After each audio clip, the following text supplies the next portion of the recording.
দেখো বন্ধুরা, আমার মা গাছ লাগিয়েছিল। এইগুলো মনে হচ্ছে পালং শাক, এমন এইগুলো পালং শাক মনে হয় না, এইগুলো পিরিং শাক। ওইটাই পালং শাক, কি জানি পালং শাক মনে হয়। বন্ধুরা তোমরা একটু কমেন্ট করে দেখাতো, মানে ভালো করে কমেন্ট করে তোমরা জানিও তো এগুলো কি গাছ। বুঝতে পারিনি, ছোট ছোট তো বোঝা যায়নি। ওইটা পিরিং শাক। আর এইটা পিরিং শাক, এটা চেনা যাচ্ছে কারণ এই যে দেখো ছোট ছোট পাতা বেরিয়ে গেছে এই দিয়ে, ওই জন্য বোঝা যাচ্ছে এটা পিরিং শাক। কারণ মা লাগিয়েছে তো আমি বুঝতে পারিনি কি গাছ লাগিয়েছে। ক্যামেরা সোজা কর।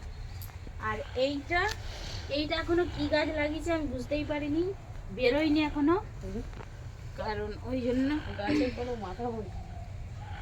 আচ্ছা চাঁদের রকম দেখো বন্ধু, হাই দেখো দু বোনেতে গাছে উঠে কি করছে।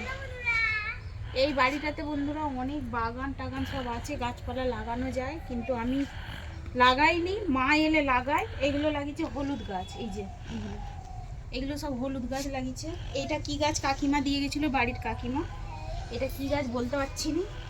আর এইগুলো সব হলুদ গাছ। আর তারা গাছে উঠে কী করছে, আজকে রান্নাটা বন্ধুরা সেদ্ধ ভাত করবো ভাবছি, ওই জন্য আজকে একটু বাগানে ঘুরতে বেরিয়েছি। চলো তোমরা সঙ্গে থাকো।